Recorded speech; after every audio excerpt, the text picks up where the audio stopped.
Hello everyone, this is Durgesh Singh and today we are going to learn the second method to increase the production.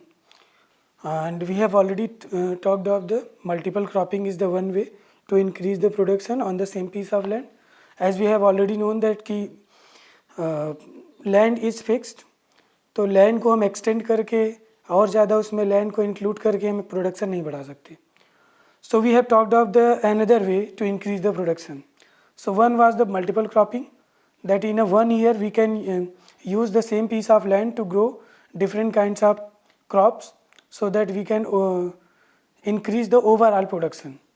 So now we are going to talk of the next method to increase the production, that is also known as modern farming method.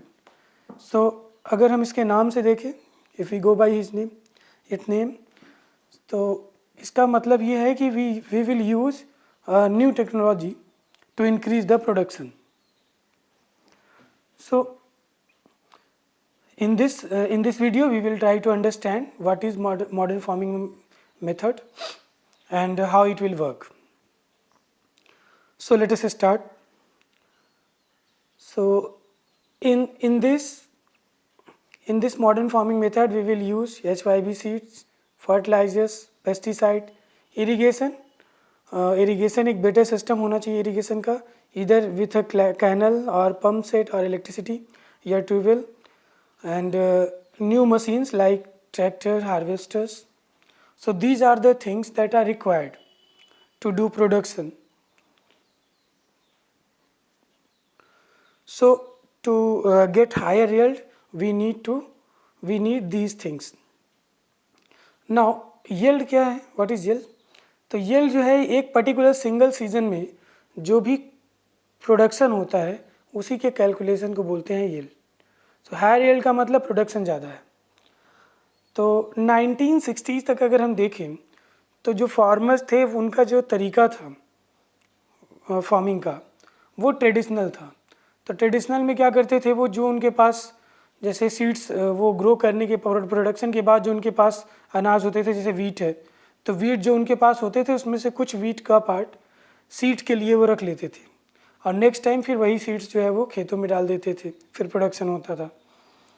और जहाँ तक बात थी fertilisers की, तो generally गांव में काऊ डंग generally सबके घर में गाय भैंस यानी ये सब जो जानवर होते हैं जो डोमेस्टिक एनिमल्स वो सबके गांव में होते, अक्सर घर में सबके पास होते थे. तो उनके काऊ डंग जो है उनका यूज किया जाता था फर्टिलाइजर्स के रूप में. और ये एक प्रकार का नेचुरल फर्टिलाइजर्स है. तो ट्रेडिशनल सीड और नेचुरल फर्टिलाइजर्स का यूज करके वो प्रोडक्शन करते थे. तो आप देखो इसमें कहीं से भी उन्हें एक्स्ट्रा कुछ पे करने की ज़रूरत नहीं है, ना तो उन्हें सीड्स खरीदने के लिए पैसे देने हैं और ना ही उनको फर्टिलाइजर्स के लिए. तो ये सारी चीज़ें उनके पास ऑलरेडी हैं. So all these were readily available with the farmers who did not have to buy them. तो इस प्रकार से प्रोडक्शन का जो कॉस्ट था वो बहुत कम था, बहुत लिमिटेड था. लेकिन जब ग्रीन रेवोल्यूशन की बात आई, ग्रीन रेवोल्यूशन का मतलब वही मॉडर्न फार्मिंग ऑफ मेथड, इसी को बोला गया green revolution, because it increase the production at it highest level. मतलब जितना मैक्सिमम प्रोडक्शन हो सकता था उस पर्टिकुलर पीस ऑफ लैंड पे, उस लेवल तक लेके चला गया ये टेक्नोलॉजी. इसीलिए इसको बोलते हैं ग्रीन रेवोल्यूशन. सो रेवोल्यूशन का अपने आप में ही मतलब होता है एक सिग्निफिकेंट चेंज, मतलब ऐसा चेंज जो आपको दिखाई दे कि जैसे मान लीजिए पहले आपके उसी खेत में 100 क्विंटल गेहूँ होता था, अब 200 क्विंटल हो रहे हैं. तो ये एक कोई ऐसा नहीं था कि 100 हो रहे थे तो इस बार 105 हो गया, इस बार 110 हो गया, 115 हो गया, ये 200 क्विंटल हो गया. 200 क्विंटल का मतलब कि ये इतना बड़ा चेंज है जो आप देख सकते हो, जो आपको फील होगा. तो इसीलिए इसको बोला गया green revolution. And what are the things needed in the green revolution? So as I have already told you, the HYB seeds, plenty of waters, and for plenty of water you need a better irrigation system, whether it is a canal channel, whether it is a pump sets और electricity से चलने वाले जैसे आपका tubewells वगैरह हो गए. Then you need fertilizers, chemical fertilizers you have to buy it, क्योंकि ये आपका प्रोडक्शन नेचुरल फर्टिलाइज़र नहीं है तो आपको इसको ख़रीदना होगा. Then you have to buy pesticides, जिससे कि आपकी फसल जो है ख़राब ना हो. So these are the 4 requirement for doing modern farming. तो इन सब के कारण जो है जो प्रोडक्शन हुआ वो बहुत ज़्यादा था और इसी को बोला गया ग्रीन रेवोल्यूशन। सबसे पहले इसको जो है पंजाब, हरियाणा,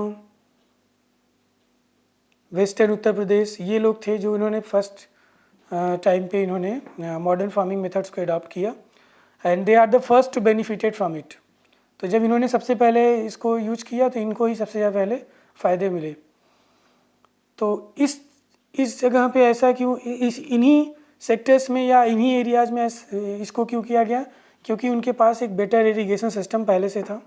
तो farmer in this region set up tubewells for irrigation, made use of HYV seeds, chemical fertilizers, pesticide. So they invested money in these things and it ultimately increased their overall production. तो overall इनका production जो है इसके कारण बढ़ गया। तो ये था पूरा। तो मशीनरी भी इन लोगों ने खरीदा था, जैसे ट्रैक्टर्स हो गए, थ्रेसर्स हो गए, है ना, प्लाविंग के लिए, हार्वेस्टिंग के लिए। So these are the requirement for modern farming. और अगर हम इसको देखें पालमपुर, जिसकी स्टोरी के थ्रू हम इसको समझने की कोशिश कर रहे हैं, द कंसेप्ट ऑफ प्रोडक्शन। तो अगर पालमपुर में आप देखो तो पहले जो ट्रेडिशनल सीड था उसके थ्रू इनको 1300 किलोग्राम पर हेक्टेयर पे इनको ये प्रोडक्शन करते थे, लेकिन HYV सीड्स की मदद से ये 3200 किलोग्राम पर हेक्टेयर इनका प्रोडक्शन होने लगा। ये देख रहे हो, एक जस्ट डबल से भी ज़्यादा, इतना ज़्यादा प्रोडक्शन है, इसीलिए इसको बोला गया revolution. It's a visible change, है ना। So there was a large increase in the production of wheat. तो वीट के प्रोडक्शन बहुत तेज़ी से बढ़ गए, just double, and farmers now had greater amounts of surplus wheat to sell in the market. इस तरह से फार्मर के पास जो है सरप्लस बढ़ गया। सरप्लस अगर बढ़ जाएगा तो अल्टीमेटली आपकी इनकम को बढ़ा देगा। तो इस तरह से ये एक दूसरा तरीका था to increase the production. First was is to increase the land, चूँकि लैंड फिक्स है तो हमने देखा कि एक नया तरीका multiple cropping, so we can use multiple cropping, and the second one is the modern farming. तो दोनों तरीके से हम सेम पीस ऑफ लैंड पे प्रोडक्शन को बढ़ा सकते हैं। और ये जो ग्रीन रेवोल्यूशन है इसके कुछ डिसएडवांटेज भी हैं। डिसएडवांटेज क्या है? जैसे कि ये मैक्सिमम इसमें हम केमिकल फर्टिलाइजर्स को यूज़ करते हैं, तो इससे सॉइल की फर्टिलिटी क्या करता है, ये कम कर देता है। और कंटिन्यूअस, क्योंकि हम ग्राउंड वाटर को यूज कर रहे हैं बहुत ज़्यादा मात्रा में with the help of tube wells, तो इससे क्या हो रहा है, जो ग्राउंड वाटर लेवल है वो बहुत तेज़ी से डिप्लीट हो रहा है, क्योंकि जितना वो रिसाइकल हो रहा है उससे ज़्यादा हम उसको निकाल ले रहे हैं, हम यूज कर ले रहे हैं। इसकी वजह से वो ग्राउंड वाटर को भी नीचे ले जा रहे हैं। और तीसरा, ये केमिकल फर्टिलाइजर्स में मिनरल्स होते हैं और ये मिनरल्स क्या करते हैं, पानी में डिज़ॉल्व हो जाते हैं और अल्टीमेटली ये प्लांट को हेल्प करते हैं टू ग्रो। बट बहुत देर तक ये सॉइल में नहीं रह पाते, तो ये धीरे धीरे क्या होते हैं, ये सारे जो मिनरल्स होते हैं वो चले जाते हैं ग्राउंड वाटर, रिवर या लेक में। और इसके कारण जो है, अगर रिवर के पास की नदी है वहाँ पे खेती हो रही है तो जो पानी होगा, जो मतलब वहाँ पे मिनरल्स होंगे वो सीधे चले जाएंगे रिवर्स में, लेक्स में, और या तो फिर ग्राउंड वाटर में, और इस तरह से वो सारे वाटर्स पल्यूट हो जाएंगे। सो ये इसका डिसएडवांटेज है और ये इस पे बेस्ट क्वेश्चंस हैं। आई होप कि आप इसको कर लेंगे।